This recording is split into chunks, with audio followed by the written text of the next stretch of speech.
Bienvenue dans votre émission Coffre aux idées. Nous nous retrouvons encore une fois aujourd'hui afin de partager autour de l'évangile selon Matthieu, évangile autour duquel nous avons commencé un cycle de 13 études. Nous en sommes à la 12e aujourd'hui et pour ce temps d'échange, nous avons avec nous quelques jeunes qui ont accepté de pouvoir partager, de pouvoir explorer ces différents chapitres.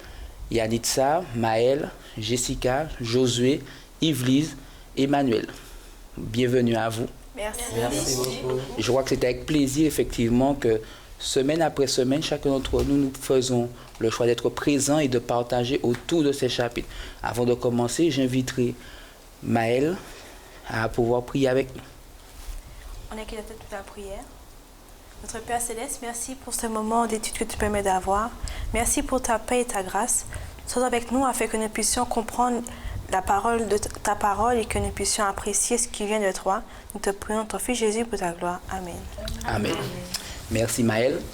Nous abordons, comme je disais, l'avant-dernière étude de ce cycle et le titre de cette étude, les derniers jours de Jésus. Jusqu'à présent, nous avons eu l'occasion de voir la naissance de Jésus, son ministère, nous avons eu l'occasion de voir ses enseignements, nous avons eu l'occasion de voir son rapport avec l'autorité religieuse, son rapport avec justement la société civile.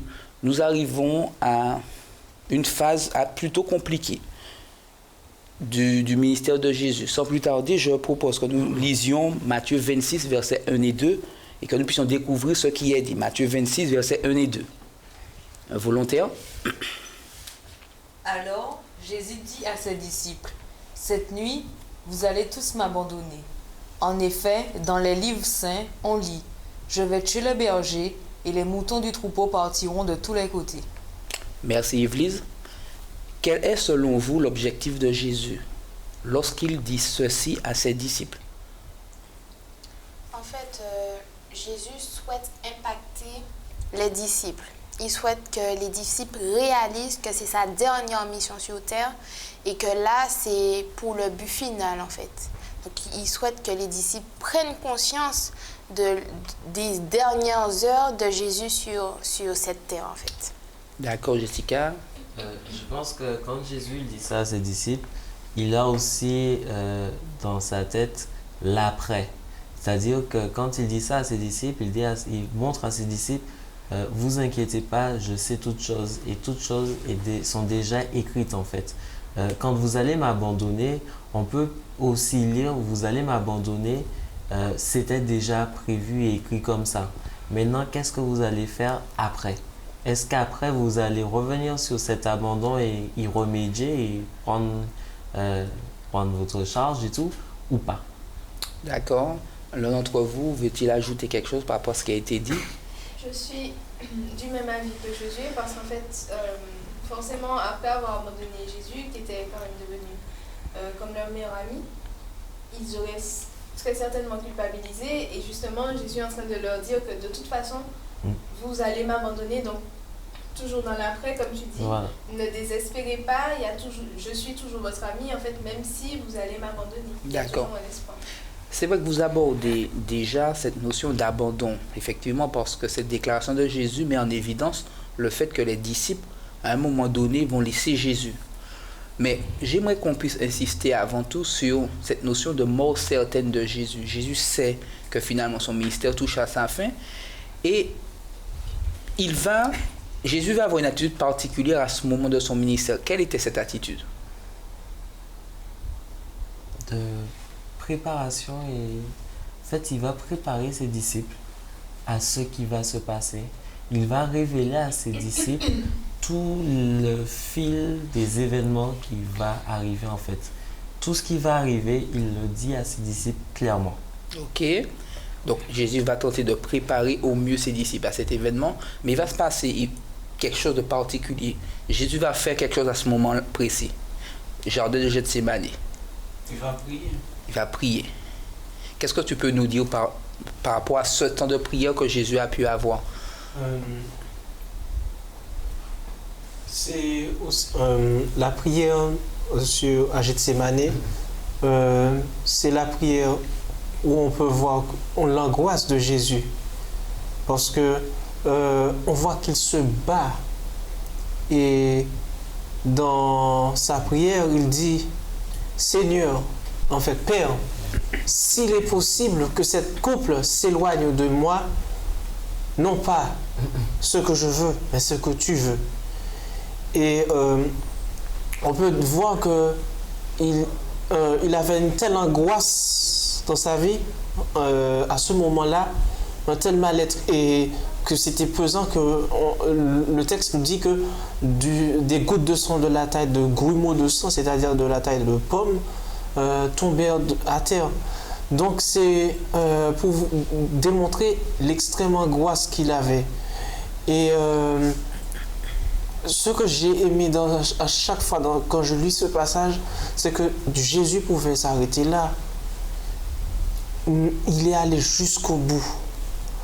Donc, ça me fait toujours réfléchir, si Jésus est allé jusqu'au bout pour moi, pour vous et moi, pourquoi nous parfois nous arrêtons pour un rien lorsque nous sommes confrontés en fait. Tu dis Jésus aurait pu s'arrêter là, mais est allé jusqu'au bout. Si on se rappelle ce qui s'est passé au jardin aussi, c'est que Jésus a demandé à un moment, Père, si cette coupe pouvait s'éloigner de moi, mais il s'est repris disant non pas ma volonté, mais ta volonté. Ouais. On se rend compte que Jésus, conscient de l'événement à venir, se prépare. En parallèle, si on mettait en parallèle l'attitude des disciples, qu'est-ce que vous pourriez dire? C'est le contraire en fait. Les disciples, on a l'impression que Jésus était prêt. Il continuait à se préparer.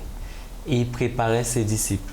Par contre, on a l'impression que eux, ses disciples, ils n'y croyaient pas en fait. Quand Jésus leur disait « je vais souffrir », les disciples se disaient « mais attends, pourquoi il dit qu'il va souffrir alors qu'en réalité, on va bientôt le proclamer roi des Juifs ». Et donc en fait, ils étaient plus dans une attitude et dans un déni en fait. Un déni de ce qui va arriver. Ok. Je les trouve aussi laxistes. Mais ces messieurs dorment alors que Dieu est en train de prier, quoi. Alors, mine de rien, dans la préparation, les disciples étaient vraiment à l'opposé de Christ. Ok. Et quelles ont justement été les conséquences de ces deux attitudes? Par rapport à celle de Jésus, Manuel a un peu touché celle de Jésus par rapport aux disciples. Vas-y. Ils n'étaient pas prêts, les disciples. Yanitza? En fait, les deux parties ont souffert de ce manque de préparation parce que oui, Jésus était préparé entre guillemets à mourir et à souffrir. Il savait que ses disciples allaient l'abandonner, mais ça lui a quand même fait mal de voir déjà qu'il savait aussi que c'était un de ses disciples qui allait le trahir, mais ça lui a quand même fait mal de voir que c'était Judas, même s'il savait, et ça lui a aussi fait mal de voir que ses disciples l'ont abandonné, même si on sait, mais ça fait toujours mal de se sentir seul. Et du coup les disciples aussi, ils étaient mal préparés, ils n'étaient pas préparés du tout. Et forcément, ils ont paniqué, ils pensaient qu'ils allaient tous être tués, et ils ont pas réfléchi. Je ne les juge pas parce que bon.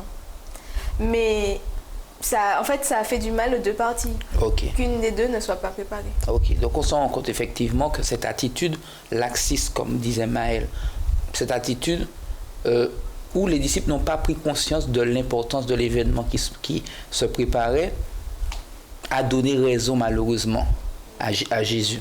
J'aimerais que nous avancions un peu dans la réflexion en prenant Matthieu 26, versets 20 à 25. Matthieu 26, versets 20 à 25.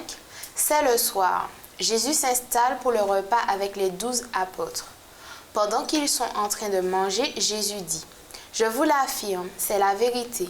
L'un de vous va me livrer. » Les disciples deviennent tout tristes et ils se mettent à lui demander l'un après l'autre, « Seigneur, est-ce moi ?» Jésus leur répond, « Celui qui a mis la main avec moi dans le même plat, c'est lui qui va me livrer. Le Fils de l'homme va mourir, comme les saints livres l'annoncent. Mais quel malheur pour celui qui livre le Fils de l'homme. Pour cet homme-là, ce serait une bonne chose de ne pas être né. » Judas, celui qui va livrer Jésus, lui demande, « Maître, est-ce moi ?» Jésus lui répond, « C'est toi qui le dis. » Merci Jessica. Que pensez-vous de l'attitude de Judas dans le passage tel que lu par Jessica? il sait que c'est lui. Je comprends pas. En fait, après tout, je me demande, mais il a vraiment un toupet, quoi. Parce que malgré le fait qu'il a déjà trahi Jésus, il lui demande, est-ce que c'est moi? Et l'acte est déjà fait. Donc, en fait, je trouve qu'il a du toupet. Mais c'est juste pour faire, comme on dit, la comédie. Parce que tu dis qu'il a du toupet. Moi, je dis qu'il a essayé d'être malin. Parce que s'il n'avait rien dit, on l'aurait suspecté. Donc, pour qu'on ne le suspecte pas, il demande. Après, les disciples n'ont rien compris. Quand Jésus a dit, tu l'as dit. Josué? Moi, je pense que... Alors, j'ai deux théories. Soit Judas n'était pas conscient de ce qu'il fait. Il n'était pas conscient qu'il était en train de trahir Jésus. Et donc, il pose la question et il demande est-ce que c'est lui qui correspond à la description que Jésus a donnée du fil directeur de ce que Jésus a dit. Il pose la question est-ce que c'est moi? Ça peut être possible. Parce qu'on sait que Judas, il aimait beaucoup l'argent. Il était appâté par l'argent et donc l'argent lui faisait perdre la tête. Donc ça peut être cette solution. Ou encore la deuxième solution, peut-être qu'il sait ce qu'il fait. Il entend Jésus parler de ce qui va se passer et il veut être persuadé que Jésus sait exactement ce qui va se passer. Et donc il pose est-ce que c'est moi pour être sûr que Jésus ne prêche pas le faux pour avoir le vrai, quoi. Et si on considère Judas, on peut considérer qu'il n'avait pas spécialement compris vraiment le ministère de Jésus, donc forcément c'est aussi plausible. D'accord, Yves-Lise? Mais je me dis que Jésus est en train d'annoncer quand même qu'il y a quelqu'un qui est là, avec eux là, et qui va quand même le livrer. Donc, je sais pas, je me dis, mais Judas, t'entends ça? T'as pas un minimum de... Tu te dis, bon, allez, peut-être que là, je me dis, Judas avait peut-être cette occasion-là pour se repentir, en fait. Donc, c'est comme je lui ai dit, c'est qu'il n'avait vraiment pas conscience de ce qu'il faisait. Il était déjà sous une autre emprise. Alors, j'ai quand même une question. Est-ce qu'il ne nous arrive pas, en tant que jeunes, de penser qu'il nous serait possible de tromper Jésus, de tromper Dieu? Qu'est-ce que vous pensez? En fait, ce qui est comique avec Judas, enfin comique, triste, c'est qu'il a passé 3 ans avec Jésus et Jésus devine tout ce que tout le monde pense. Il n'a pas pris de leçon, c'est-à-dire, comme disait Josué, il est appâté par tout ce qui est autour. L'argent, le profit, l'argent, toujours l'argent. Et moi, je dis que la même chose nous arrive, en fait, parce qu'on côtoie Jésus. On sait que Jésus sait tout, on sait que Dieu sait tout. Mais, comme tu dis, on essaye de s'imaginer qu'on le trompe. Et vous avez parlé d'occasion de se repentir. On dit ça, mais est-ce que quand vous avez passé 3 ans avec un groupe de gens, quand même il y a une confiance qui s'installe, et quand Jésus dit que l'un d'eux va les trahir, quelle aurait été la réaction des disciples si Judas s'était levé et avait dit c'est moi qui dois te trahir et voilà, et c'est moi qui était la double, qui avait le double jeu, c'était moi l'infiltré, c'était moi. Il se serait senti mal juste de penser à faire ça. Donc, je vais pas dire que c'était franchement une occasion pour lui, parce qu'il aurait vraiment fallu qu'il soit sous l'emprise de cet esprit pour se repentir à ce moment-là. Parce que franchement, faire le pain, il y a plein de choses. Il y a des choses toutes bêtes dans la vie pour lesquelles on ment. Et se rendre compte que devant 13 personnes, il faut se lever pour des personnes en qui quand même on a confiance, qui ont confiance en nous, pour se lever pour dire bon non, c'était moi, je suis désolée, machin, et se rendre compte qu'en fait c'est dérisoire ce pourquoi on a trahi Jésus, je sais pas. Mais moi je dis que oui, c'est vrai, il aurait pu se repentir dans la mesure où il aurait été vraiment conscient, mais il faut dire aussi que les disciples, ils étaient dans une bulle où ils n'avaient pas du tout conscience de ce qui allait se produire, même s'ils étaient avec Jésus de tout temps. Franchement, ils ne s'attendaient pas à l'ampleur, on va dire, je pense, de la dernière mission de Jésus sur terre. Et je pense que c'est cette bulle-là qui a un peu faussé aussi leur vision du but réel de Jésus sur terre. Oui, je voulais dire aussi que par rapport à ce que Josué disait, que peut-être il n'était pas conscient, ça m'a fait penser à l'un des évangiles, parce que l'un des évangiles synoptiques disait que dans le soir, le diable s'installa dans le cœur de Judas pour qu'il mette des seins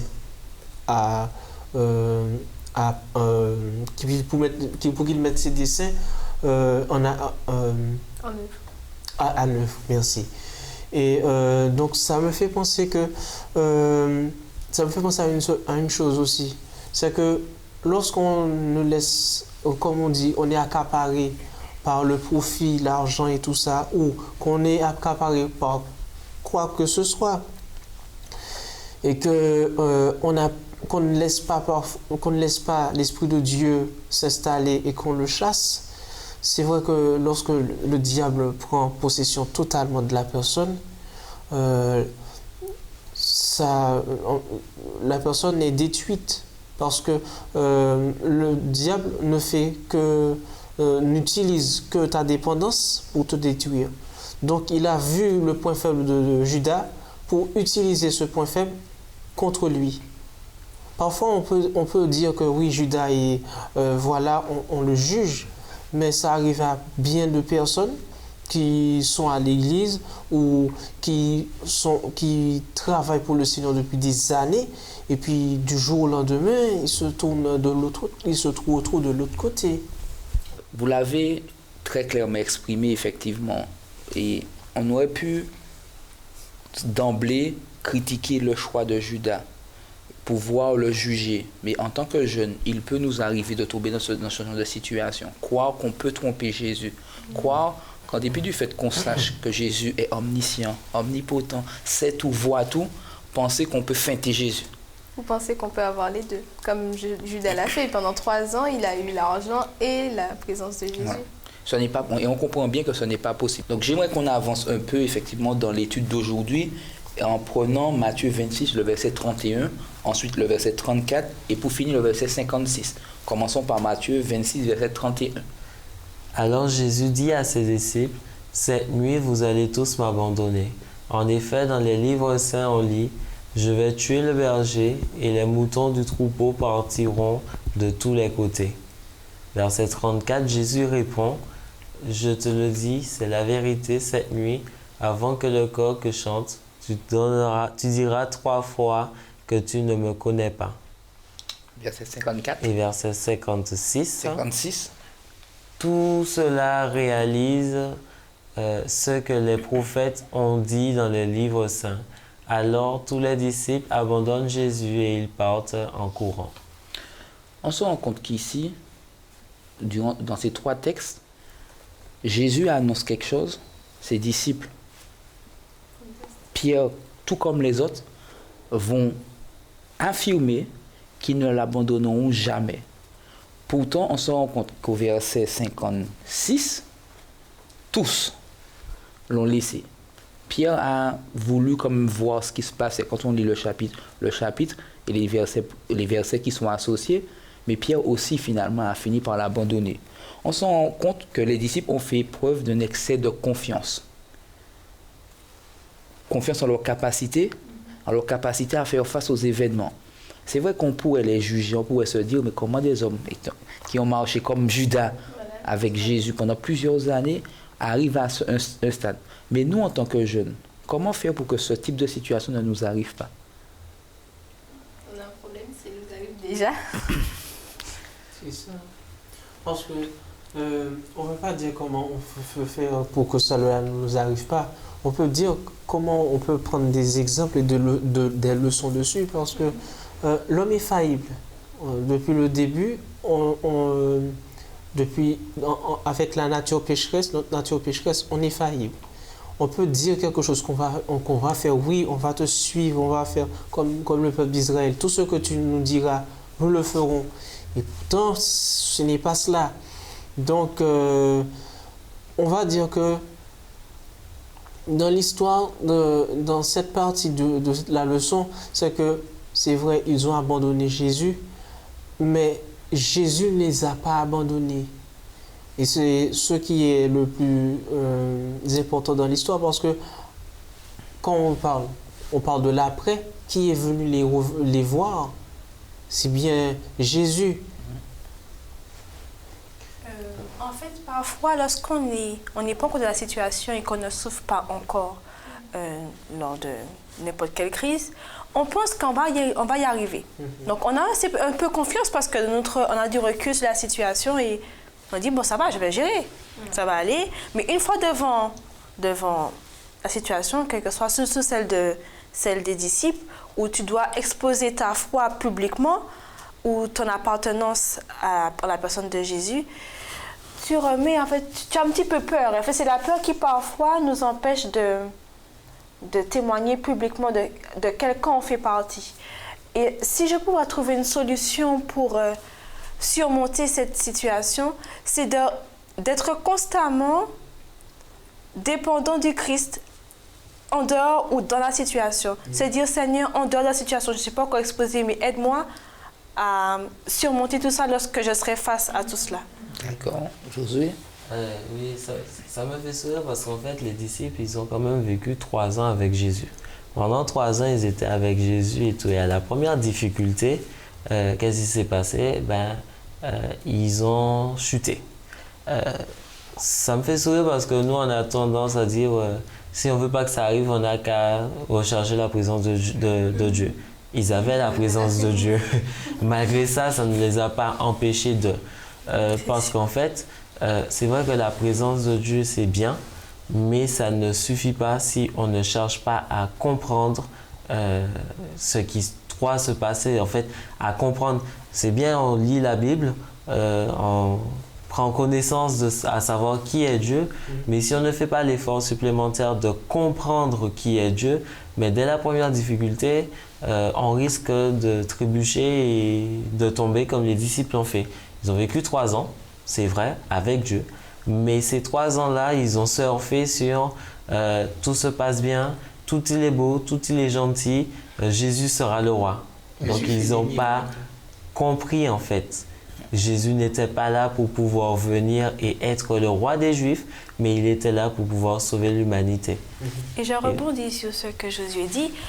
Tout comme les disciples, Jésus nous a avertis. Par exemple, on sera persécuté, mais moi, dans mon petite échelle de Martinique, là où il n'y a rien, tout va bien, je ne vis pas de guerre, j'ai du mal à imaginer que je serai persécuté, que je souffrirai. Donc, pour le moment, je peux dire, ah oui, je vais pouvoir surmonter ça. Sincèrement, j'ai la foi. Mais... Moi, je dis aussi que, bon, oui, c'est vrai, les disciples étaient avec Jésus durant 3 ans, mais je dis aussi qu'ils savaient que Jésus était présent. Donc, ils n'affermissaient pas leur foi, on va dire ça comme ça. Ils savaient que Jésus était là, que Jésus allait toujours être là pour eux, que Jésus est toujours là d'ailleurs pour nous aussi, qu'ils étaient en sécurité parce que la simple présence de Jésus fait qu'on soit protégé à 10 000 et 10 000 kilomètres. Donc en fait, c'est comme par exemple...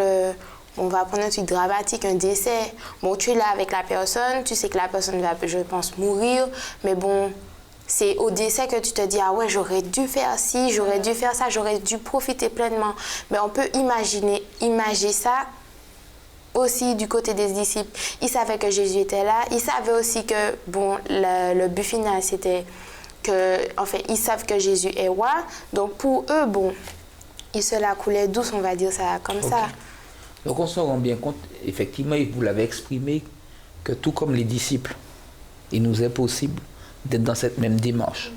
On s'appuie sur ce qu'on croit être capable de faire et on se retrouve finalement dans la situation à renier Jésus, à le mettre de côté. Ce passage, je l'ai trouvé quand même assez triste. Entre la trahison de Judas, l'abandon de Pierre et des autres, Jésus a quand même l'occasion, on lit une histoire, une expérience. On lit une expérience qui met en avant une femme qui va faire quelque chose de particulier pour Jésus. J'aimerais qu'on puisse prendre Matthieu 26, versets 7 et 8. Matthieu 26, versets 7 et 8. Matthieu 26, 7 et 8. Alors, pendant le repas, une femme s'approche de lui avec un très beau vase, plein de parfums très chers. Elle verse le parfum sur la tête de Jésus. Quand les disciples voient cela, ils ne sont pas contents du tout et ils disent « Elle a gaspillé ce parfum. Pourquoi ?» Que pouvez-vous dire de l'attitude de cette femme, du geste qu'elle fait à l'attention de Jésus? Peut-être que pour les disciples, ce n'était rien, qu'ils ont trouvé ça vraiment bête qu'elle gaspille un parfum, mais aussi peut-être que pour cette femme, c'était la seule chose de très cher, comme on dit dans le verset, que c'était un parfum très cher. Donc, elle savait que Jésus était quand même quelqu'un de spécial. Donc, si c'est la seule chose qu'elle avait de très cher, eh bien, peut-être qu'elle s'y est prise d'une mauvaise façon. Mais elle l'a donné, elle l'a mis sur Jésus. Et pour elle, peut-être aussi, c'était un fort sentiment que les disciples non plus n'avaient pas. D'accord. Soyons sincères, de but en blanc, quand on lit ça, on se dit oui, elle a gaspillé du parfum. Parce qu'en réalité, elle verse un vase d'un parfum qui coûtait très cher. Ça allait jusqu'à 4 ou 5 mois de salaire moyen, où en fait, elle le verse sur la tête de Jésus. Oui, sur les pieds. On peut se dire, hein, elle aurait pu prendre 2 ou 3 gouttes et ça aurait eu le même impact. Mais par contre, c'est une leçon pour nous parce qu'en fait, ça nous montre que cette femme, elle avait compris quelque chose. Elle avait compris que quand on vient voir Jésus et qu'on vient à Jésus, on doit venir avec ce qu'on a de plus cher. Et elle est venue avec ce qu'elle avait de plus cher dans le but de montrer à Jésus qu'elle venait avec tout, quoi. Je pense qu'elle avait surtout compris que la mort de Jésus était proche et que c'était ses derniers instants avec lui. En fait, contrairement aux disciples, elle avait mesuré la portée du ministère du Christ et avait pleinement profité jusqu'à la dernière minute de sa présence ici-bas. Et comme je crois qu'à la fin du verset, Dieu dit qu'elle a préparé son sépulcre. Donc en fait, elle avait tout compris. Les disciples n'ont pas tilté et n'ont même pas fait... Enfin, ils ont minimisé l'affaire pensant qu'elle n'aurait pas dû faire ça. Alors moi, c'est toujours une histoire qui m'a frappée parce qu'en fait, en fait, là, on se retrouve à avoir au premier plan des choses qui, normalement, à l'époque, sont très mal vues. Une femme, les pieds et le parfum qui est cher en plus. Qu'est-ce qu'une femme de basse condition fait avec un parfum aussi cher? Pour moi, cette histoire-là, elle a toujours une très forte importance parce qu'en fait, comme tu as pris l'exemple, Jessica, de la personne qui meurt, là, la femme en question, elle aurait pu, si elle était morte à ce moment-là, elle aurait pu dire, j'ai accompli dans ma vie le summum, en fait, ce que je voulais faire de plus important. Et moi, je me dis, est-ce qu'on ne devrait pas être dans cette démarche de chaque fois qu'on passe un moment avec Jésus, quelle que soit la pression, parce qu'elle était dans un festin avec des hommes, beaucoup d'hommes, et je suppose qu'elle a entendu, elle n'était pas sourde, elle a entendu les murmures et les gens qui parlaient à voix haute, qui la critiquaient. Est-ce qu'on ne devrait pas faire comme cette femme et, quelle que soit la pression, faire comme si chacun de nos moments avec Jésus était le dernier. Et si les disciples avaient fait ça, peut-être qu'à un moment ou un autre, la bulle dans laquelle ils étaient se serait éclatée et ils auraient pris conscience avant qu'il ne soit trop tard, en fait. Ok, Manuel qui voulait intervenir. Ce que je voulais dire, c'est que la leçon parle d'elle-même. C'est que on voit un contraste. C'est que des personnes qui ont l'habitude d'être avec Jésus tout le temps n'ont pas fait ce qu'il fallait. Et les personnes qui, en fait, qui ont été les moins privilégiées, ce sont elles qui font, en fait, le plus grand effort. La femme dont il est question a sûrement été mariée, en fait, comme on regarde dans les autres évangiles, mais soit Marie, la sœur de Marthe. Et cette personne, elle a voulu rendre un hommage à Jésus. Ce qui est le plus incroyable, c'est que il a fallu que que ce soit une femme, une personne qui n'est pas dans le cercle des disciples de Jésus, pour rendre hommage au chef. C'est-à-dire que les disciples qui sont avec Jésus, oui, avec Jésus, oui, c'est notre champion, donc c'est comme si Jésus était la mascotte du groupe. Donc c'est-à-dire que bon, puisque c'est le gourou, donc voilà, on le respecte, mais on ne l'a pas rendu un hommage. Or, cette femme, comme on dit, de basse condition, femme de mauvaise vie, que Jésus a changé sa vie, n'avait pas eu d'autres moyens de reconnaissance et de remerciement que de lui offrir ce parfum de myrrhe. Il faut dire que la dernière fois que Jésus a eu un parfum de myrrhe, c'était à sa naissance. À sa mort, il reçoit encore un parfum de myrrhe en hommage. C'est ce qui est extraordinaire dans cette histoire. Emmanuel met en évidence ce fossé qu'il y a entre l'attitude de Jésus, l'attitude des disciples qui ont marché avec Jésus, qui l'ont côtoyé au plus près, et de cette femme qui a bénéficié de la grâce de Jésus, de cette femme qui avait compris ce que Jésus était venu faire sur cette terre. En tant que jeunes, de quel côté sommes-nous? En tant que jeunes, où penchons-nous? Sommes-nous de ceux qui, tout en proclamant suivre Jésus, seront prêts à l'abandonner à la première occasion venue? Ou comme cette femme, être capable de braver, comme disaient les interdits, de braver le regard des autres, de braver l'opposition, la pression, et de pouvoir lui rendre hommage, un hommage véritable. Cette question vous est posée à vous qui nous regardez. Cette réflexion, nous devons la mener de manière personnelle. Chacun se positionner par rapport à sa relation avec Jésus. Et nous espérons que ce travail de réflexion permettra à chacun de comprendre qui est Jésus pour chacun d'entre nous.